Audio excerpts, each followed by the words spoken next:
recording the next day. So we'll go ahead and get started. Thank you, ladies, for being patient. It's about 8:05 my time. I'm in Savannah, Georgia, and I am on Eastern time. So I appreciate you guys who are here all the way to the Pacific Standard Time because I know it's only 5 o'clock on your end, and we have several ladies from California on the call. So thank you guys for being here. Um, my name is Beth McLaughlin McDonald. If we haven't had the pleasure of meeting before, I am a private money lender and a connector and consultant. I've been in the real estate investing space for about 2.5 years. And a little bit about my journey, I ended up in the connector and consultant role after being a private money lender myself and feeling like there was no connection with the people who were borrowing my money. The borrowers were great. I got my money back, but at the same time, my goal was to simplify my life, and basically create an opportunity to just rinse and repeat for myself as well as the borrower. And that just wasn't happening. So after 3 different deals of not really feeling the love that someone had my money and didn't feel like I needed updates or any type of communication, I started just kind of thinking through like, what do I have to offer? I have 35 years of corporate America operations, processes, workflows, and I was in retail for almost 20 years as well. So customer service is just kind of ingrained in me as well. And I just felt like there were some things missing. So I kind of took a step back from trying to learn everything, drinking from the fire hose, like we said, Larissa, and decided to figure out like where's my fit? Where's there a need for what I can add value by bringing something to the table? So I started reaching out to ladies who were clearly more advanced and more experienced than I was, whether they were borrowers or whether they were lenders, and just kind of learn like, what do your systems look like? What does your follow-up look like? What does your lender list look like? And then the lenders, what does your borrower list look like? And it basically turned out that a lot of people were just working in a one and done capacity, which was just creating so much work for everybody.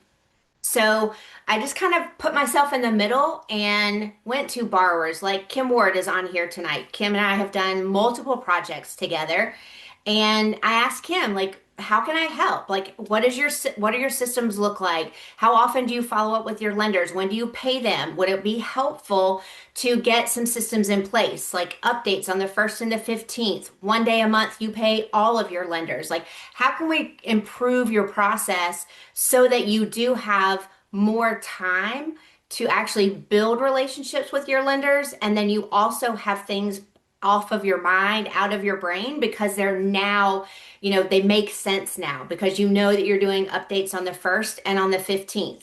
Now, granted, things could come up in a project and the 1st and the 15th may not make sense. There's all this snow and a roof caves in. You don't want to be like, oh, well, it's only the 2nd of the month. I'll tell them on the 15th. Like, communicate with your lenders. That's the goal, so that your lenders never feel blindsided when you may need an extra week or an extra month or an extra 3 months on a project. If they are consistently communicated with, there's never an opportunity for them to feel like they aren't part of the project and they don't feel exactly what a borrower is feeling when GCs don't show up.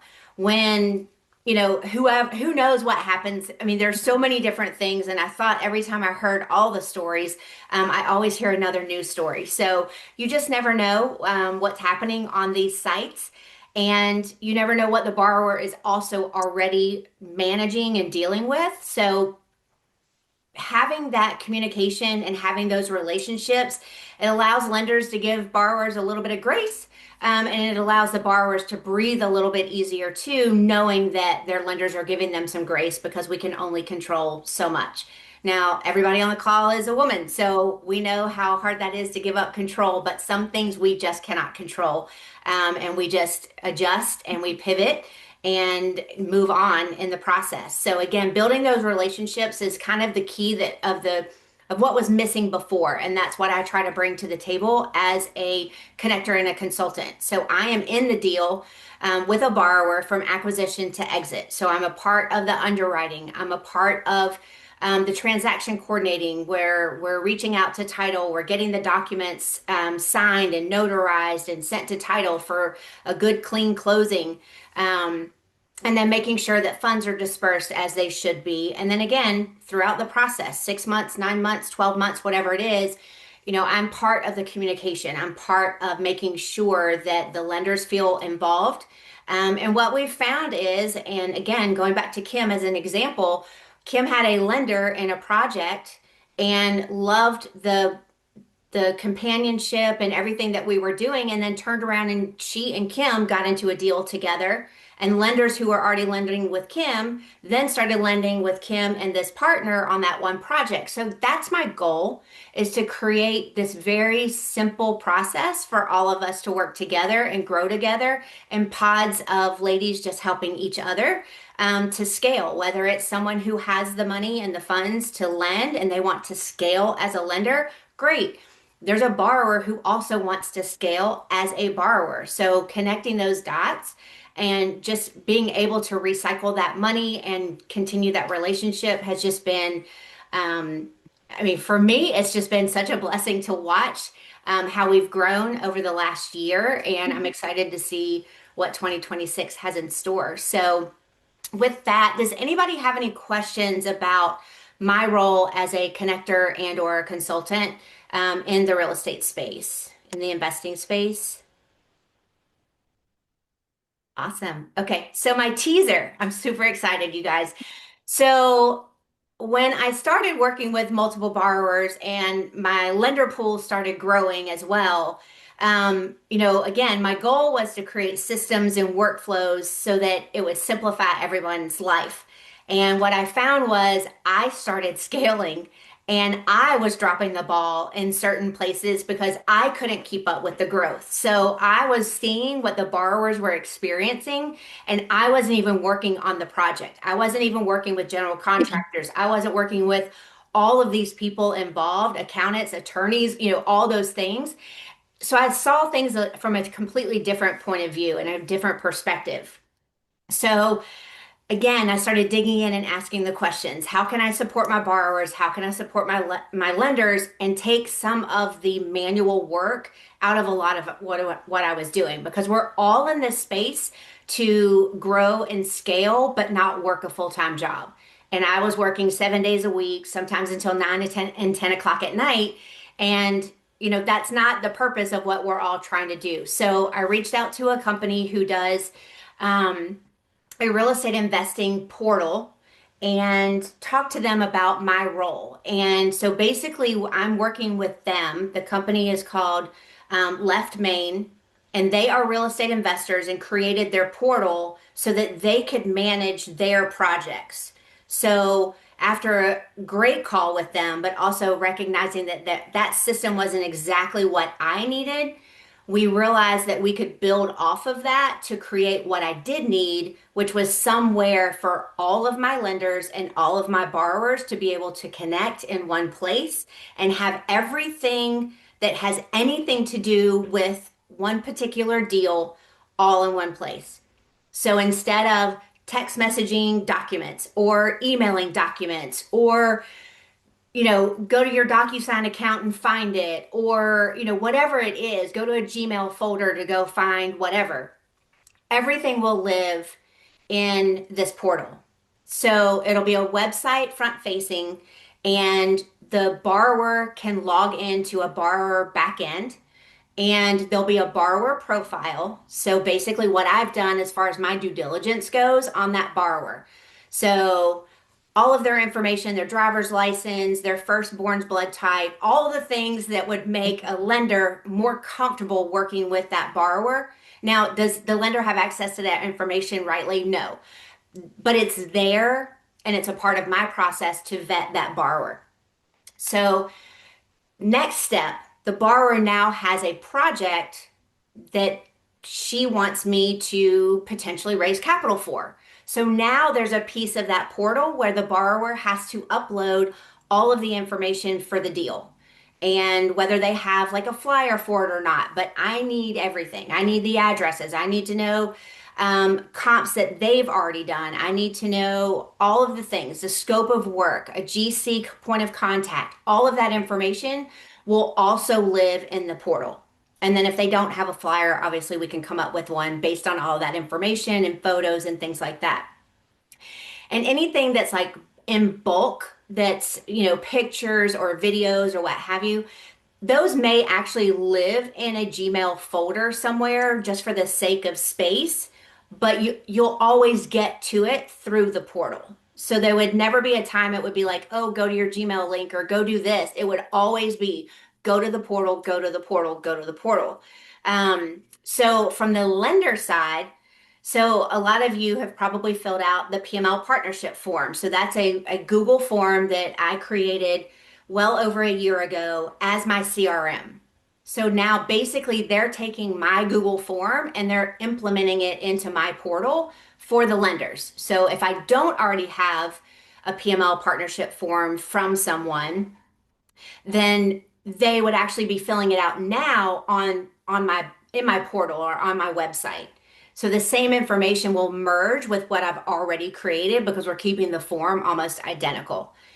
So now my CRM is all in one place. I have a CRM for my borrower, I have a CRM for my lenders. CRM, customer reporting management tools, things like that. So just in case someone doesn't know what that is, but so everything will live in one place.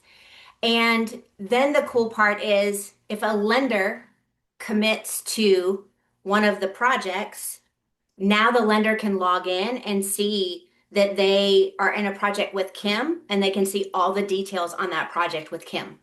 And they can see that they're in a project with Sherry. That was the next name I saw. So Sherry also has a space in the portal and she has a deal under her name. And maybe you've been a lender on that project. So you can go there to find everything you need, all of the documents, the um, what am I trying to say? So the promissory note, the JV agreement, the deed of trust or the mortgage, like everything will live in one place so that there's never a time where somebody can't find something. Um, Kim, I dragged you on this call and I've obviously pointed you out several times. So just in our conversations about this portal, like, is there anything that you think is going to be more helpful than where we are right now in our processes? Um, I think just getting the processes tighter, which I'm excited about because I'm trying to scale and even though I have a checklist of, the insurance, the this, the that, I'm still like having it all in one place is going to be amazing because I still getting ready for my taxes right now. I'm like, I know I have it in the email. I have it here. I have it there. It's all in my computer or all in my email or in a file, but it's not all in one place. So Right. I'm real excited to have your new systems. And how many times do I text you and say, did we ever get this? Did so and so Yes. ever return this? Did this get emailed? Is it in a text message? Is it in a Yes. group text or is it in our text? Like just when you have multiple borrowers doing multiple deals at a time and you're working with up to 40 lenders on those different Mhm. deals, it's really hard for anybody to scale at that level. And if a borrower needs my help raising capital and I'm over here digging through my email looking for a document, that's not very helpful. It's not making me money, it's not making them money, and it's not Mhm. helping a lender grow their money. Right. So yeah, so We it's have something new to add, a W-9. you know what? I literally was thinking about that. I was like, 1098s, 1099s, W9s, like Yes. whatever. Like all of it'll be in one place. And there was Yes. something else I thought of too. Something that is always like not within reach. It'll come back to me, but I thought of Mhm. it because I think you and I have done this before looking for something. But any kind of executed documents, they will Mhm. always be in one place.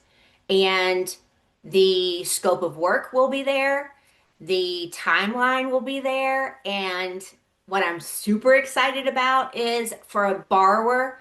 who text me every day. Do we have more money? Do we have more money? How far are we? Like, how much money do we have? How close are we to closing the deal? Like all that, they can now just go to the portal and they can see like a cool little like a thermometer or like a dial that's going to show that we're 70% funded, we're 95% funded, whatever that is.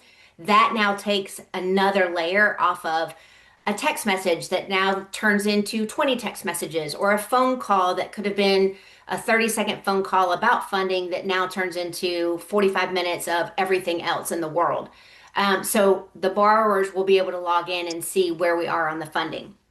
And then the lenders will be able to also track the timeline on the project. So if it's a 6-month project, there's going to be a way for them to kind of see the progress. And that may also be like a thermometer kind of dial type thing where, if it's a 6-month deal and we're at 4 months, like, we should be at this certain percentage, but based on the timeline and based on what the GC has submitted to us, we're actually not where we need to be. So it's going to be very visual to be able to see the success stories and like where can we learn from this? Where can we improve here as well? So I'm super excited about that.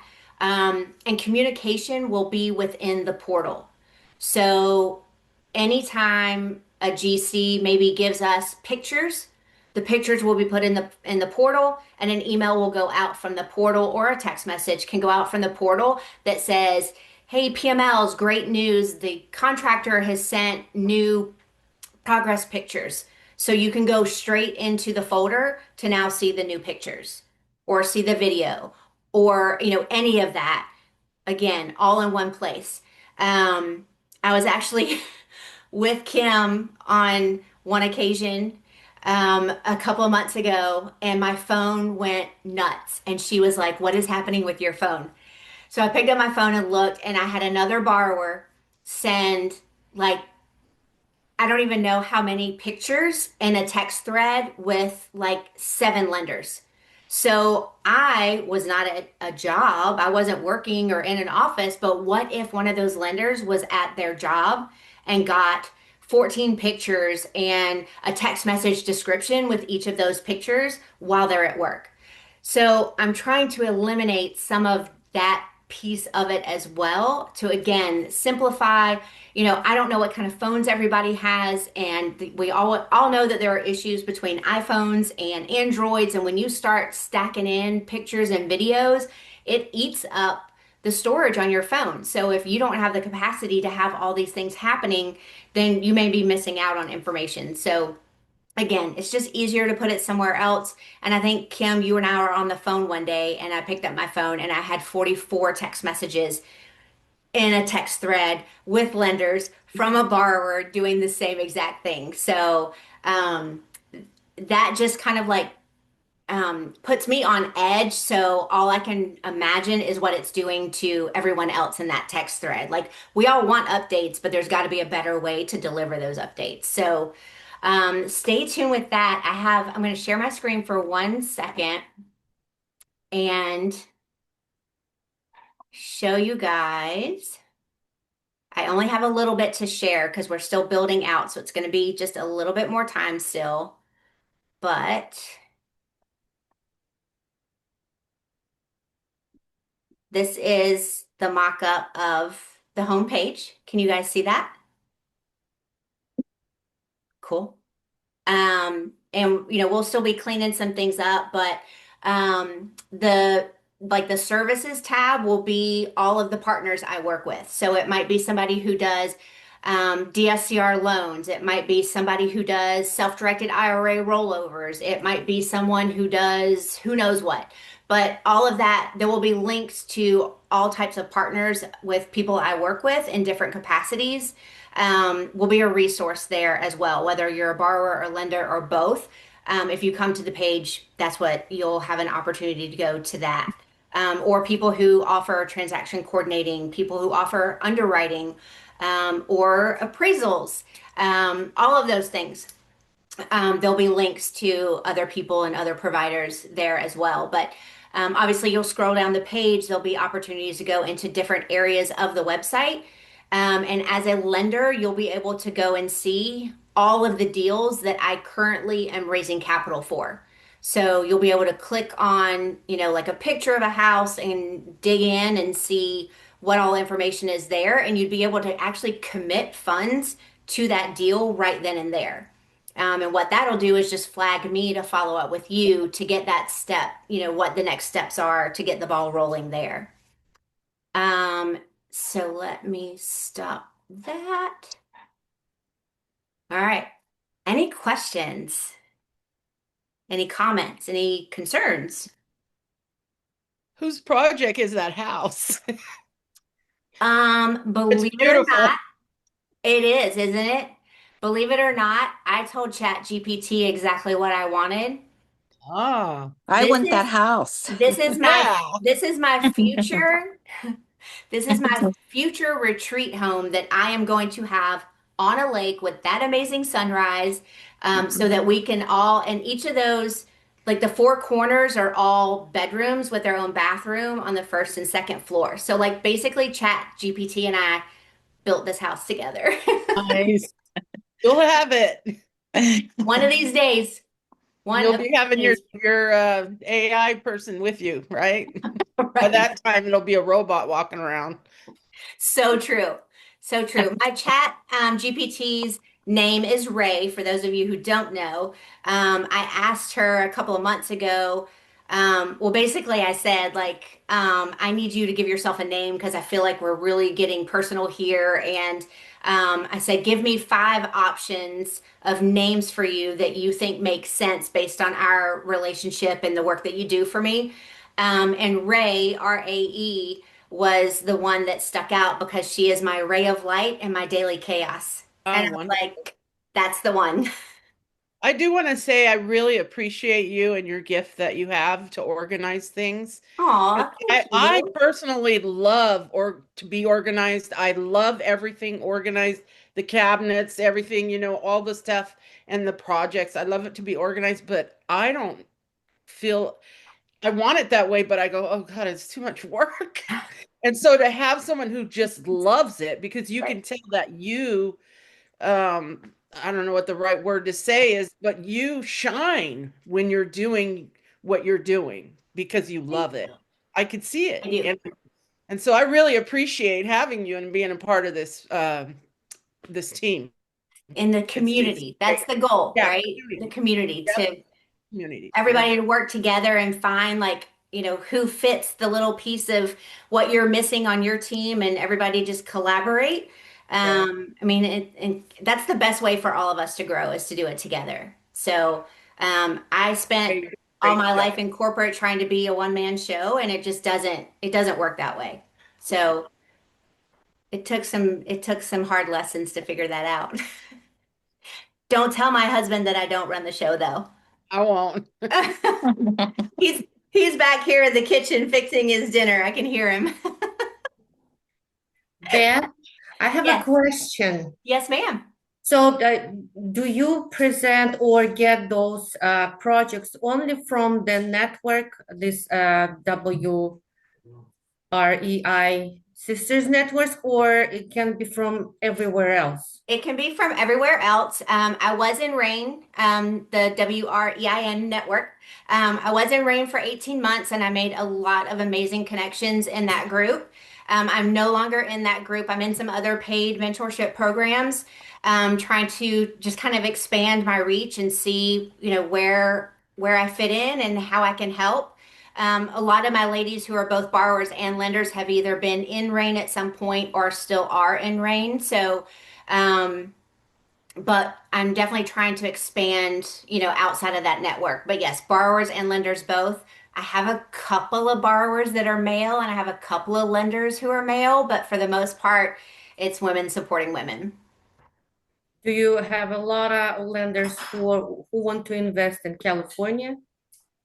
Um, my lenders, I don't have many lenders who say they won't lend in a particular state. Most of what they come up with their lend box is more based around timeframes, the type of strategy that's being used for the rehab, the buy and hold, whatever it is. What I try to do once I know someone's lend box is I try to connect them with a borrower who's actually doing the work that lender wants to be a part of. So if a lender wants to eventually possibly have their own portfolio of pad splits, then I want to partner them with Kim because Kim has 10 pad splits in 5 or 6 different states. So she understands the model and she's trying to scale there. So she is a great source of information for a lender who's trying to earn and learn at the same time. So if you filled out the private money, the PML partnership form, right? Yeah. Okay. So that's kind of where I get that information. And then typically we hop on a call after that and kind of talk through more about what your needs are, what your goals are. And then, some people won't have money for another 6 months, or somebody needs to roll their old 401k into a self-directed IRA. So I try to guide people through that. But as far as somebody saying they will or won't lend in California, I haven't had anybody say that before. I have heard it from other people, but I have not heard it within the community of women I work with. Mhm. And what is the biggest project was? How much? Oh, um, right now I have one that is it's a $2 million fund, and I've raised about 1.4 million of that 2 million. You must have your eye on something in California. And I know it's not Yeah, cheap. it's just so huge for me. I mean, I'm new to me. That is kind of like scary, but I understand it's all numbers and what you get when you sell, Right. but still, it feels really scary. Yeah. So, Well, and Those there are plenty of women too who would be supportive if you wanted to start your process outside of California and maybe start at a smaller dollar amount. You could probably find people to partner with. Dottie, you were about to say something. I'm sorry, I spoke Oh, over I you. was just going to say, being from California, personally, I mean, I've lived there all my life, born and raised there, and I've only been gone 4 years. And I do have properties there in California, but now that I'm out over here, and I won't, I mean, maybe I would lend for a deal in California, but I'm not going to be like gun ho, jump, jump, let me go over there. I just know too many things about policies and all that. Are you in California, Larissa? Is it yes, you live there? yeah. So, for me, I'm not going to say I never would, but I'd be real hesitant. That's just how I am. Maybe because the numbers are so high.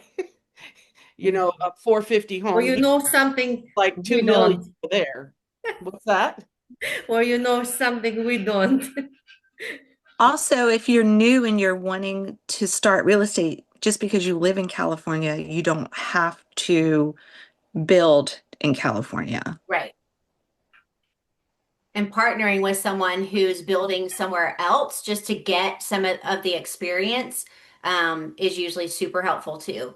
Um, all I right. know many Anybody have?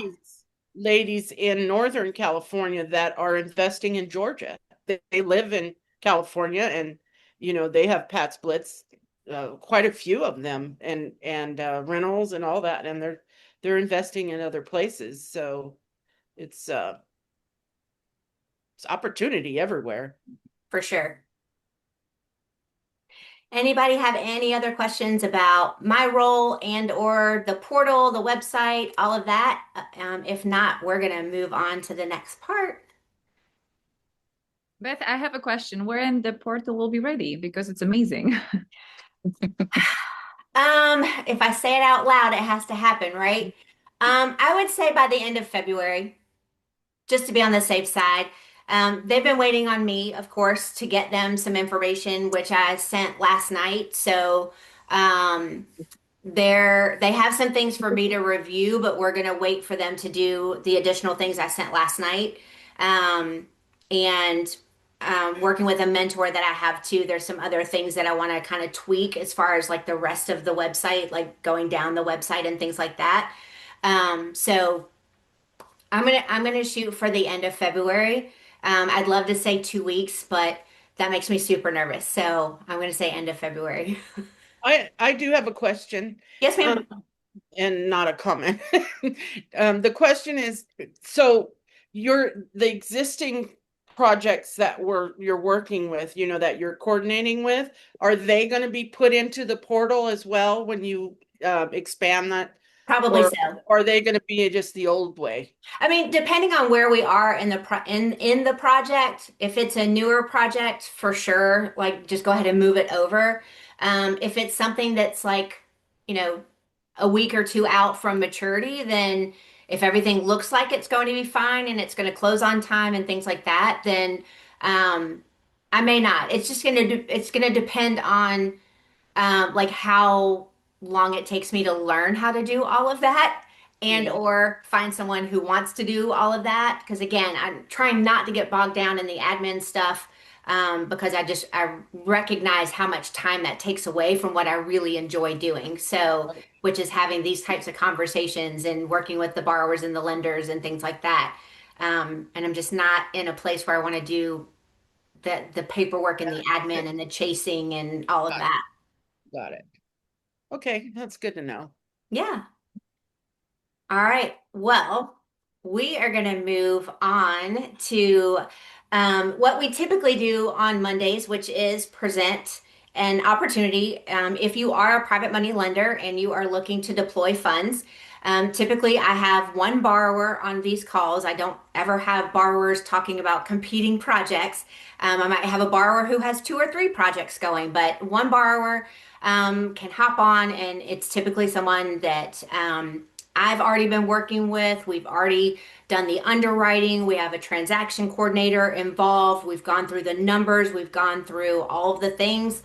And we are going to go ahead and hop into that. So I'm going to have to share screen again here in a minute. So hold on one second. All right, Miss Cassie, you are Oh, getting pinned okay, front alrighty. and center. All right. So, you guys, I'm super excited for Cassie to talk through a project that she and I have been talking through for several weeks now. It's an amazing opportunity. If you read through the email or saw my post on Facebook, you know that this opportunity actually has three very strong exit strategies. It's a 65-cent deal, probably even better. But we are being super conservative and we're being overly cautious. So 65 cent is probably it's probably even a little inflated. We feel like we're probably going to be closer to a 60-cent deal, but I will let Cassie jump in and do an introduction of herself and talk a little bit about how we got here, how she got here, and then we'll kind of go from there to talk through the project. Does that sound good to you, Cassie? Yeah, that sounds great. Hey, ladies. Perfect. So I guess I'm going to give you a little bit background story because I think that'll take us into the first exit strategy. So I'm a mother of 8 children. And about 2 years ago, I took my kids and left our home and left my marriage behind. So that left me living with my parents for about a year and a half. And this last 6 months, we've been in a rental home. So you can imagine trying to find a rental home for myself and 7 kids is not very easy. But that kind of got me looking at real estate. So for well over 2 years, because I think I started looking at what it was going to take to leave before I left. I've been looking at houses, and that led me to realize some things about real estate. One, I found that I kind of enjoyed looking at houses, and two, started to realize that I needed to build some generational wealth. I needed to set up a legacy for my family. And I had took a few classes. I was in the REN for a little bit. And I'm so thankful that I was, because that is where I met Beth. And we've had a few conversations off and on even before this project. But um, so as I'm in this rental house, I can, as you drive around, you're always looking at properties, but literally from my driveway, I can see this property and it looks ginormous, and it's just an empty house. So I was always wondering about it. And, I'm looking for houses to flip or hang on to rent. And then, on my email one morning, it had a property for 60,000 in Silver Lake pop up. You know, I don't know if you guys are like me, but I don't get too excited when I see things pop up on Zillow that are, higher dollar. But when you see the lower dollar, you're like, is this something that I could flip? What kind of condition are we looking at? And it happened to be that home. So I was so excited. I got um, a tour, got into the place right away, started doing numbers right away, calling up Beth right away. And so that kind of leads us into the property. It's large enough for a large family, which kind of leads me to the first exit strategy, which is me. But the property itself, it is 2,800 square feet. And the really cool thing about it is basically just a shell right now. It's got a new roof and good foundation, and everything on the inside has already been gutted and torn out. So um, kind of like a, can do whatever will work. So I'm pretty excited about this place. The purchase price is 60,000. And we're looking at the rehab estimates to be around 160,000. And we came up with a very conservative ARV of 400,000. So, and like I said, that was very conservative. We had lots of comps that were well over that. So we felt like that, but that was still a good conservative number. So even with that being conservative, it still puts us at a 65-cent deal. So it looks pretty good. What else? So, Cassie, if you don't mind me interrupting, Yes. what's the size of the rental that you and your family are in right now? Um, I don't know the exact size. I would say it's probably 1,200 square feet. And how many bedrooms and bathrooms? Uh, well, it said 4 bedrooms, 1 bathroom, but it actually is 3 bedrooms and a landing. So, Got it. yes. So you guys are a little bit tight in there. Oh, yes, we're a little tight. I currently share the landing with 4 little girls under the age of 8. So there's like my bed is butted up to bunk beds. Oh, So wow. yeah, which we all just end up sleeping in my bed together anyway. So Right. so yeah, So your first exit strategy is that you and your family need more space, more bedrooms, yes, and this opportunity. Remind me, I believe that we spoke at one time. You had looked at this house before and it went under contract, right? And that then it came yeah. back on market. Um, well, that actually was a different house, but I had been looking at this house for so long. There was another house um, that's about a half mile from here that was about the same square footage. The inside was more finished, but they were looking for about 150,000, and I was hoping it would hang on for a while, but it sold, and I was really sad. But I knew God had a different plan for me, so I was trying to not worry too much. And about the time I kind of let all of that go, this popped up in my inbox. So, Timing is everything. oh yes, it is. It is. And then we spent a lot of time underwriting this one. We obviously it's in a little bit of a rural area, so real estate is a little bit different there. There were some lakefront properties that were, smaller in size, but again, they were lakefront. So we had some challenges to work through with that. So we found, some houses that were a little bit closer, but might have had a little bit more acreage, but at the same time had a lot less square footage. So we did find three pretty solid comps, and I'm sharing I think you guys can see the flyer on the screen. And I'll send this PDF out in the email, and all of those comps are linkable to either their Zillow link or one of the houses we actually have the appraisal for. So those are three pretty solid comps that we were able to find. And then we had some other ones that we didn't publish that we can certainly share if someone wants to see more. We always encourage you to run your own comps and see what you can find. But one of the really cool things about like this house and this area, again, Cassie and her family obviously need somewhere to live, and this would be an amazing opportunity for her. But again, this house has two other exit strategies because one, Cassie hasn't done a fix and flip before. So she is a first time borrower. She's a first time fix and flipper. She does have a general contractor who has already walked the property. She got three different GC quotes. She's selected one of the GCs. We're waiting to hear back from him when I can get on a call with him, but I've seen the quote that he sent her for it, and we've asked him to provide the actual scope of work as well as timeline. He feels like he can do the rehab in 4 months. We cushioned it and gave him 6 months. We're not going to tell him that, but that's what we gave him.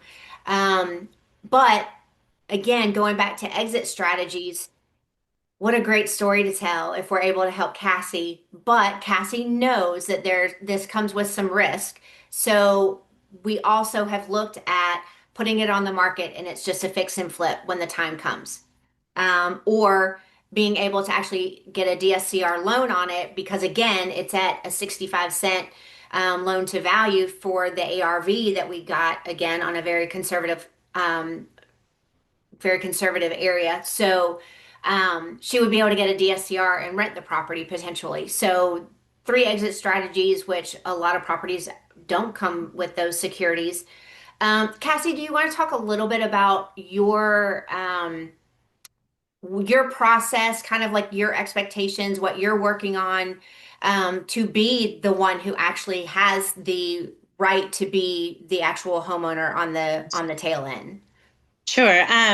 Well, the nice thing about this is approximately 60 days after we close on the house, I will have a good idea of whether or not I'm going to be the exit strategy or one of the other two strategies are going to be what we shift towards.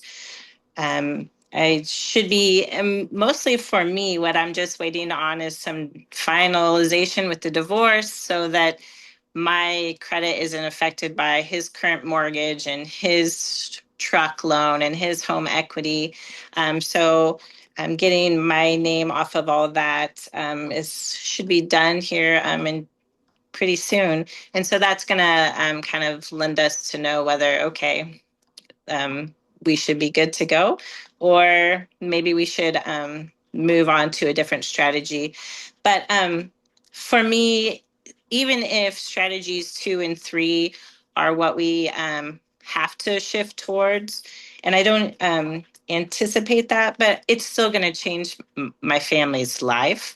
Whether I sell it and make a nice little profit that I can put into a home that works, or whether we hang on to it and come up with that, monthly income.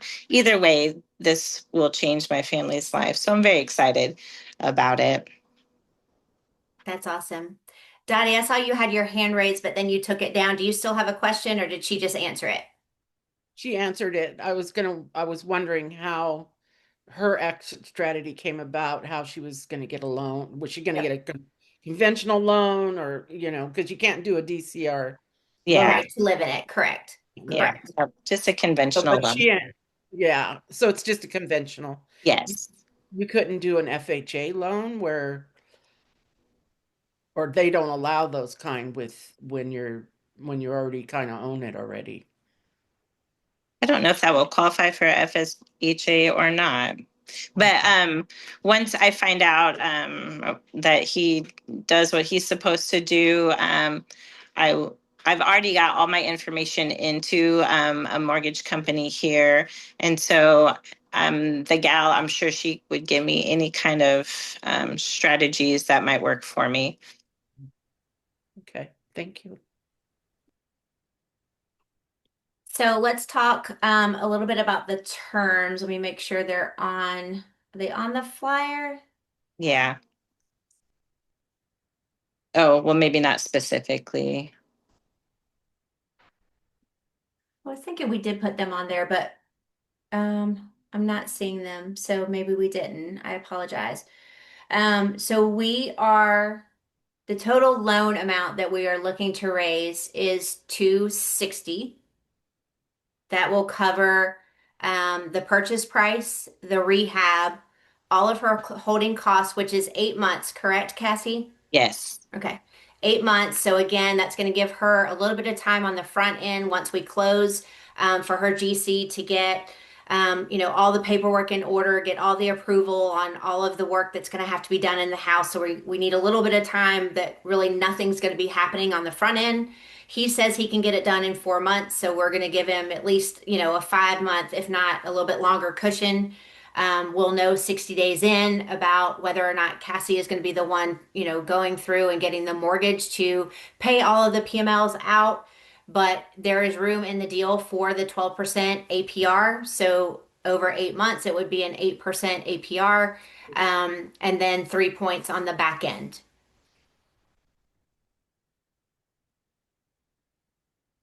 And we are looking for one lender or obviously multiple lenders to get us there. Closing is on the 19th of February. I've already engaged with a transaction coordinator who has already reached out to title. So that process has started. So as soon as we get the go ahead from, one lender to the next lender to the next lender, we'll start getting documents and the information we need to pull the funds together from, whether it's in a solo K or whether it's in, just a regular checking account or business account, whatever that looks like, we'll start that process and get paperwork going as soon as we start getting commitments. Will you have the terms on when you send out the deck or whatever? Yeah. You'll Yep. have that. Okay. Yep. I'll put those on there. Do you need me to repeat them? No, I'll just look on the sheet. It'll be Okay. fine. Thank you. Perfect. I'm a little slow at catching things. You're fine. I You're gotta fine. read it and mull over it for a little. Perfect. Well, we'd love to have you a part of this, Dottie. You've been a pleasure to work with so far. And Beth- we were pretty conservative, not just with our time on this deal, but also the square footage to get our ARV. Because our average, if you look at the comps, our average for those top three comps was 167, and we were just going with a 141. So we feel like we're being very conservative, got some good contingency going on for this deal. That's true. Okay, Leah, I see your hand up, and I thought I saw Alexandra's hand up. But Leah, you want to go ahead and go first? How are you? Sure. I'm good. How are you? I'm glad I was Good. able to make a call live. It's exciting. Yay! And congrats on your new system. It sounds amazing. Thank Um, you. I'm excited. yes. So my question was, and I don't know if I missed this, so I apologize. Are you paying interest monthly, or is it something you're hoping to do everything on the back end? Interest will be paid monthly, and you're right. I did not mention that. I apologize. So yeah, so it'll be paid monthly, up to, more than likely the 8 months, if not a little bit less, but we're gonna stick with the 8 months to be conservative. And then points will be on the back end. Okay, great. Thank you. Yeah, of course. All right. Alexandra, I saw your hand a second ago and then it disappeared. Yeah, that's true. I'm sorry. I just want to confirm because I don't know if I heard wrong or maybe I misunderstood something. When you were texting me, it's a 12-point APR for 8 months and 3 points at the end, correct? Correct. Okay, got it. So Thank it's you. 12% APR. We expect you to be in the deal for 8 of those 12 months, so it would end up being 8%. Got it. Thank you. 1% per month, of course. All right, and Miss Dottie. Just a little bit more about the property itself again. Looking at the pictures, it looks like it's completely gutted. Is Mhm. that Yes, it's a blank slate that we plan on putting 5 bedrooms, 3 baths. okay? It's just hard for me to read. I'm not at home on I have a big, huge monitor so I can see.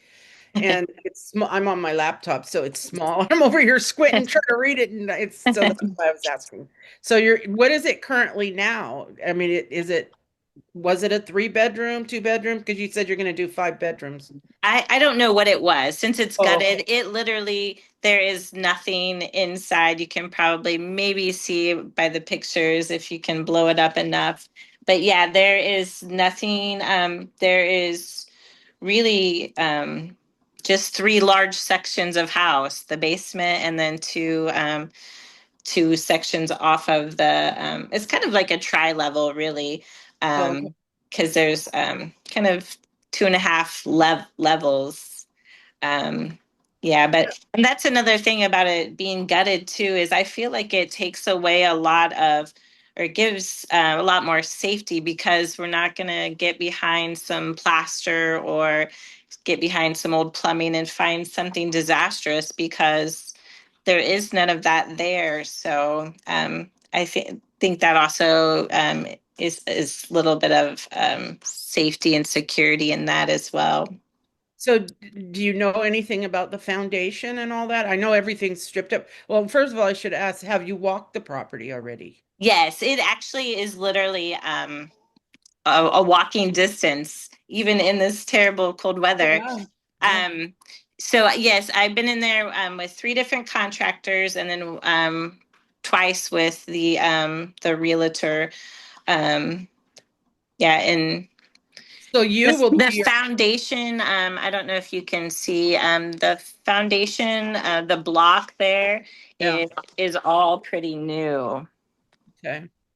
The roof is new. About half of the windows are new. So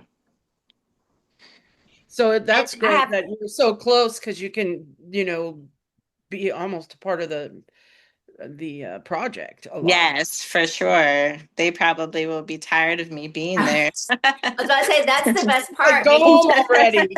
making sure the GC knows how close she is. That's the best Yes, part. I can see if your truck is parked there. Exactly. Exactly. And then Cassie, this I don't know if you can see or not, but I pulled the Zillow listing Uh-huh. up, so I've got the pictures on the screen. Yes, There's a shed behind the house as well, right? yes, Is there yes. work that needs to be done to that The or shed actually is going to be moved. okay. Yeah. I Oh, didn't think that we had talked about that, but I just wanted to Yeah. make sure. I was a little bummed about the shed. It was in the listing that they would leave it or they could move it for me. But then when it all came down, he wanted 8 more grand for it. And Gotcha. so I was like, no, you oh, can wow. just take it. Could have So, had some income property possibly, maybe turned it into like a well, eight. that's why he wanted to make it into a 1 bedroom something. So. Right. And this property is, I think you can tell it's not lakefront, but it is a lake house, but it's on 6 lots. So Wow. it's got it's probably got more land than any house I know on this lake. So Um, where does the property line hit? Where there you have this street here and then you have Let that. me show you. so I it can show goes you. from both streets, front to back. Okay. And then on like if you're I guess I can facing. look it up too. You're fine. On the one side, it goes just about where that green shed edge is. Okay. The rest of the space between the edge of that and the house there to the right is actually owned by the city. And then all the way over to the house on the left. So what is it? What is it? A quarter of an acre or is it half an It's acre? 0.3, I believe. Oh, so a third, about a Uh-huh. third. Yeah. That's nice. Yeah. That'll be great for the kids. Oh, yes. Place to play. Lots of space. Yes. Well, even just within the house, Yeah. it's so large, they'll be roller skating everywhere. Let's see. How old are your children? Well, my You don't have to oldest, tell me every age, but from where to where? my oldest is 23 and she's out of the house. But then my youngest is 4. Oh, okay. Yeah. Those are some good pictures to see. Do you know why the house was gutted? I think they were going to remodel it. The gentleman who owns that house, I noticed he owns several houses on that road, and most of them look like. So I'm guessing he is maybe there's a. I know that there's a gentleman around here that has lots of rental properties, and I'm wondering if that's not him. Now is a good time to find great deals on the MLS, even. Yeah, we've got Instead some of, here in Savannah that look really good. yeah, really good deals. Look at that. It's just a clean slate. Those Yeah. are. For Mhm. sure. So we don't have to worry about a lot of It's interesting money. though, on the outside of the peach color building. What are those lines? Do you see that on the what? There's Uh, all these lines going across. that is just the what Is would be that like the siding? OSB. Oh, okay. Yeah, before the flashing. Question. Got a metal. Usually borrowers supposed to have the money for because the lenders usually would lend 70% of the amount needed. How does that work? I'm not talking about this property, but generally. Ask your question again if you don't mind. Do borrowers have their own money to invest as well to the property, like partially? Because I was researching and I've seen that lenders finance only part of the entire amount needed for the flipping. Hard Um, money lenders do that. I was about to say I have a couple of different answers for that. Dottie, go ahead. No, it's hard money lenders will do they want you to come up with 30% and they'll fund 70%. And then I think they even do some of the rehab cost is, I mean, the money to rehab it, the purchase and the rehab. And then there's others. Beth, I'll let you share the other ones. I'm not. Yeah, I was just gonna say, so with creative financing, you have the ability to really do whatever you want to do as long as it's legal. So if there are lenders who are willing to lend up to 100% of the ARV of the home, then that's fine, but that's very risky. So when we talk about this deal being a 65-cent deal, that's the amount of money that she is borrowing based on the ARV, the very conservative ARV of 400,000. So let's say that there's an unexpected whatever happens and now she's got to put more money in it. Well, now she might come up to maybe she is at 70% of the ARV or something else happens and then she's at 75% of the ARV. The goal is to still keep there a distance between the money that's in it and the money the amount that it's worth so that everybody gets out clean and whole. And Cassie even makes potentially some money on the back end should she have to sell it. But yes, hard money lenders will do anywhere between like 70, 75, maybe 80% of loan to value. That's not ARV, that's not after repair, that's loan to value. And then they will fund up to 100% of rehab. Some will, but now you've got to find the gap funding for that remaining, whatever that difference is of that 70% to 100%. And if you find private money to do that, the only way to secure it is to put that person in second position. Now, a lot of us have been trained that second position is evil and never do it. But if the numbers make sense, the numbers make sense. I never say don't ever go into second position. You can be in 10th position, and if the numbers make sense, they make sense. You can be in first position, and if they don't make sense, they don't make sense. So it's all about knowing what the numbers are and what the risk is. Are there any hard money lenders that will let second lien? So some hard money lenders do allow second positions, but if you're someone lending or if you're a me and you're connecting, I would have a conversation with that hard money lender first before I try to put somebody in a lien position because what people will tell you is it doesn't matter, they never check. Just put them in second position anyway. Well, guess what? Now when a house goes to foreclosure, everything comes out in the wash.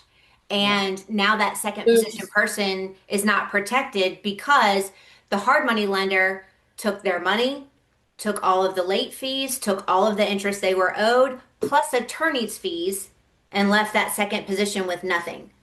Again, like it all mattered, like all the numbers are what the numbers are. So there's ways to even protect in second position. But yes, always having a conversation with a hard money lender if you're going into second position.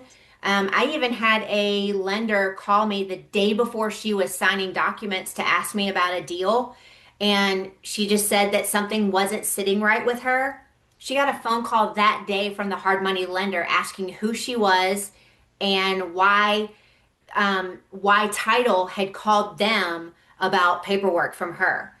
So her lender did not even, or excuse me, her borrower didn't even tell her that the hard money lender didn't know about her. So had she gotten into that deal, the hard money lender could have called that loan due, and you never know what could happen there. So it's all about communication. It's all about the numbers. Any other questions? Cassie, did you cover everything you wanted to cover on your deal? I think so. I can't think of anything off the top of my head. I'm sure if you guys have questions, you can reach out to Beth and Definitely. And anybody who wants to have maybe a little bit more of a one-on-one conversation with Cassie, we can certainly arrange those as well. definitely. I'll send out the email after this call. It'll have this pitch deck that I shared with you guys. And that will be a PDF that'll have links to the comps that we used. And again, we can always, talk through about other comps or why we chose those comps. And oh, bye, Dottie. Oh, I think she already hung up. So we're happy to schedule another call for that. And then if we get to the point where everybody's ready and we have all of our lenders, we could probably jump on a Zoom with the GC and just have a face-to-face with him and let him know like, hey, these are the ladies that are counting on you to get this done. And then we can kind of just go from there. But basically, next steps would be let me know that you're interested. I don't know if anybody is new on the call. Let me drop the um, private money, the PML partnership form in the chat really quick in case someone hasn't filled that out yet. That would be super helpful for me to know how to follow up with someone. So there is that. So again, that's just the form that I'm using for now until I have an actual CRM system. It's a Google sheet. It just asks some questions, who you are. Have you been a PML before? Do you have funds available now? When are you looking to deploy? And then what kind of strategies you're interested in. So if you haven't filled that out, or even if you need to update what you might have submitted before, feel free to do that also. But yeah, next steps would just be, text me if we've communicated before, respond to the email tomorrow when I send out the recording and let me know your interest level, and we can go from there. Thank you guys for all your time. Thank you, Cassie. Anybody have any last questions for me or for Cassie or for the group? We can do certainly any kind of general Q&A if anybody has any questions. I have one just question about the PMLs. Are there any minimum amounts? Because I know sometimes you're like minimum of 50, minimum of 100. Are Right. there any minimum requirements? And I'm only asking because I'm converting a self-directed IRA and I'm going to get it in little chunks. So I Oh, won't have gotcha. a lot of funds. Right. I would say on something that's 260, it would be great to be around the 25 to 30 range as a minimum, Okay. just Okay. so we don't end up with, 260, we end up with, 26 lenders at $10,000 a piece or whatever the number, whatever the math is. That might have been horrible math, Okay. but yeah. And, every now and then too, like with a $260,000 deal, somebody might have 100,000. So now that kind of allows us to bring a couple of other people in at a lesser amount because we did have one person take such a chunk of it. So the goal is just really like, keeping it a small group so that we build the relationships and things like that. But, all of it's a conversation at this point. Okay. Thank you. Thank you. Good to see you, Paulina. See you too. Any other questions? All right. If not, we'll go ahead and call it. And like I said, I'll send out the recording tomorrow in the email with terms and, of course, my information if you need to reach out to me. But otherwise, thank you, ladies, for being here. We're a little bit past 9 o'clock, so I appreciate your time. Thank you. Thank you. Thank you, Thank Beth. you. Y'all have a great night. Thank you, Cassie. Thank you. Bye.